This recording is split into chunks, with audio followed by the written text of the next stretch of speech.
क्या तुम भी आइनो कोजी की तरह बनना चाहते हो? सोचो ज़रा, अगर मैं तुम्हें बता दूं कि इस दुनिया में सबसे डेंजरस लोग वो नहीं होते जो चिल्लाते हैं, बल्कि वो होते हैं जो खामोशी से सब कुछ कंट्रोल करते हैं। और अगर तुम अभी भी इस वीडियो को देख रहे हो तो इसका मतलब है कि तुम एवरेज रहना नहीं चाहते, और शायद तुम जानना चाहते हो कैसे एक आम इंसान अपनी लाइफ को चेस बोर्ड बनाकर सबको हराता है। पर याद रहे, जो सीक्रेट अभी बताने वाला हूँ उसे समझना ईजी नहीं। एक गलत मूव और तुम्हारा गेम खत्म हो सकता है। तो अब मैं तुम्हें वो 5 स्टेप बताता हूँ जो आयानो कोजी फॉलो करता है, जो उसे डेंजरस बनाते हैं। स्टेप 1, हमेशा 3 कदम आगे सोचो।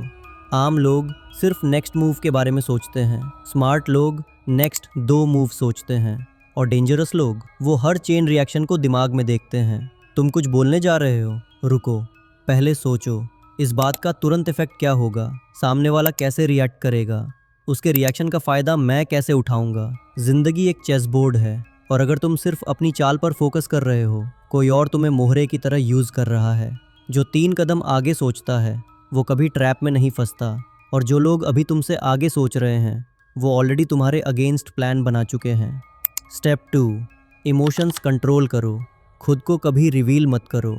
गुस्सा, एक्साइटमेंट, फियर, ये सब तुम्हें ह्यूमन बनाते हैं, और वीक भी। जब कोई तुम्हें प्रोवोक करता है और तुम फौरन रिएक्ट कर देते हो, समझ लो तुमने अपनी पावर उसके हाथ में दे दी है। आयानो कोजी रिएक्ट करता है, लेकिन सिर्फ दिमाग से, चेहरे से कभी नहीं। बॉडी लैंग्वेज, आवाज़ और एक्सप्रेशंस सब कंट्रोल्ड। और ये कंट्रोल जो तुम अभी सीख रहे हो वो लोगों के दिमाग में डाउट्स डाल देगा। हर इमोशनल रिएक्शन तुम्हारे अगेंस्ट एक ट्रैप सेट करता है, और वो ट्रैप लोगों की गलती बन जाता है। स्टेप 3, रोज़ साइकोलॉजी, लॉजिक और स्ट्रैटेजी सीखो। ये दुनिया मसल से नहीं चलती, ये माइंड गेम से चलती है। हर इंसान प्रेडिक्टेबल होता है। कोई अटेंशन का भूखा है, कोई अप्रूवल का, और कोई पावर का ड्रामा करता है। साइकोलॉजी तुम्हें इन पैटर्न्स का मैप देती है।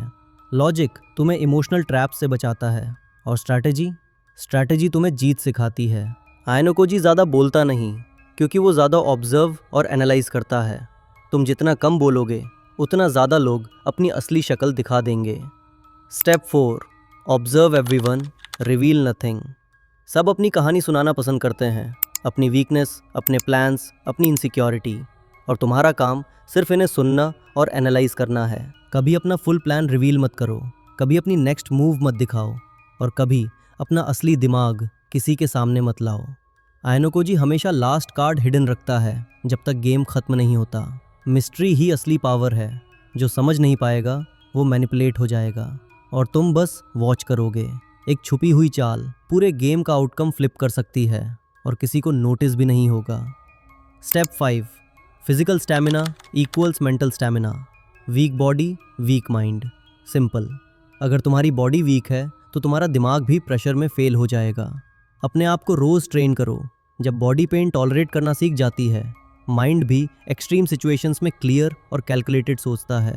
आयानो कोजी का माइंडसेट सिर्फ बुक्स का प्रोडक्ट नहीं है, ये डिसिप्लिन और पेन टॉलरेंस का प्रोडक्ट है। बैटलफील्ड सिर्फ बाहर नहीं होता, सबसे पहले दिमाग में होता है, और जो दिमाग बैटलफील्ड में सर्वाइव कर जाए वो रियल वर्ल्ड में कभी हार नहीं सकता, और कोई भी उसे रोक नहीं सकता। इन रूल्स को फॉलो करने के बाद तुम पॉपुलर या लाउड नहीं बनोगे, तुम हीरो भी नहीं लगोगे, लेकिन जब सिचुएशन टफ होगी, जब सब पैनिक कर रहे होंगे और सब इमोशनल हो चुके होंगे, तुम अपने आप को शांत, फोकस्ड और इन कंट्रोल पाओगे, और तब लोगों को समझ आएगा कि तुम क्या चीज़ हो। और अगर तुम ये सीक्रेट्स अभी अप्लाई करोगे तो लोग तुम्हें समझ ही नहीं पाएंगे, और तुम उनके गेम को फ्लिप कर दोगे। तुम आयानो कोजी की तरफ बन सकते हो या नहीं? अपनी सोच कमेंट में लिखो। जो डरेगा वो गेम हार गया।